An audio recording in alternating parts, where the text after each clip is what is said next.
So yesterday what we did is we introduced to you the idea that today we were going to look at seventh chords.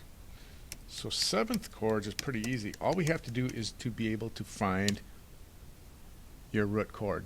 Okay, so let's say we want to start with the C chord, and we did just what we did the other day. We said, okay, our first is the C, and then our fifth is the G, and then if we want to go to the major chord, we go one direction, 3 spaces, 1, 2, 3 for our E. Or if we have our C and our G, our first and our fifth, and we want the minor third, go the other direction, 1, 2, 3 for the E flat. Okay? Now for a seventh chord, all you have to do is, let's say we're making the C chord, we've got the C and G, we want to make a C seventh major, so we'll find our third major, which is the E to the right. Now all we have to do is find that C and G, and we go 2 to the opposite direction. We go 2 to like the minor side. And you see that B flat? We just add that in. That's your seventh chord. It's pretty easy, right? So let's say we're in F right now. Our first is our F, our fifth is our C. If we want a major chord, we'll go major to the right, 1, 2, 3. And then to find the seventh note, let's take a look at that F and C. We go 2 to the left. We have an E flat. Does it matter which E flat you play, the lower the high? Nope.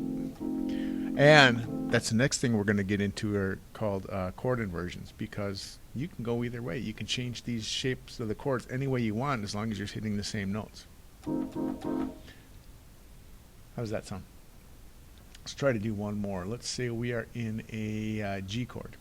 We want to play a G seventh major, so let's go G.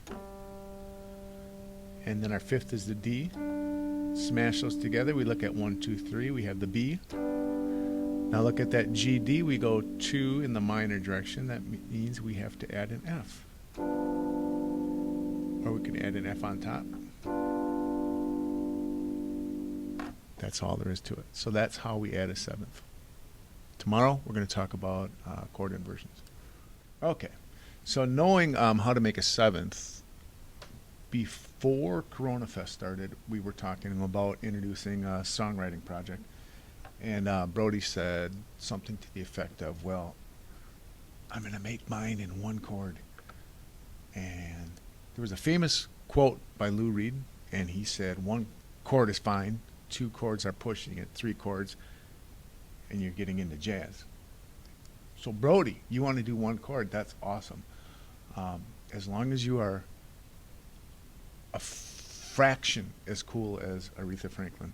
So the song that you're going to hear today is 1 chord, and it's super, super cool. And the only chord that she uses is a C minor seventh. We just talked about the seventh chords, right? Yesterday we talked about a minor chord. So according to that circle of fifths, we start with our C as the first and our G as the fifth. And then smashing those, we go to the minor third. And then we have to add the seventh. So we go 2 to the minor side, and that's that B flat. That's all she uses, right? I shape mine a little bit different, okay?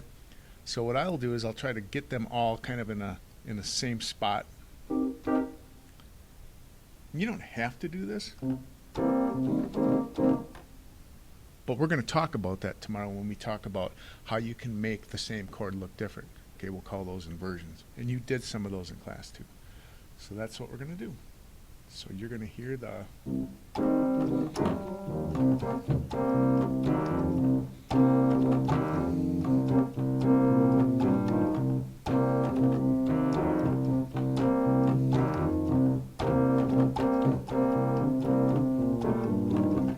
Right? So all it is 1 chord, C minor seventh. So this is Aretha Franklin, and this is called Chain of Fools, and I thought of this because of Brody. Chain, chain, chain. Chain, chain, chain.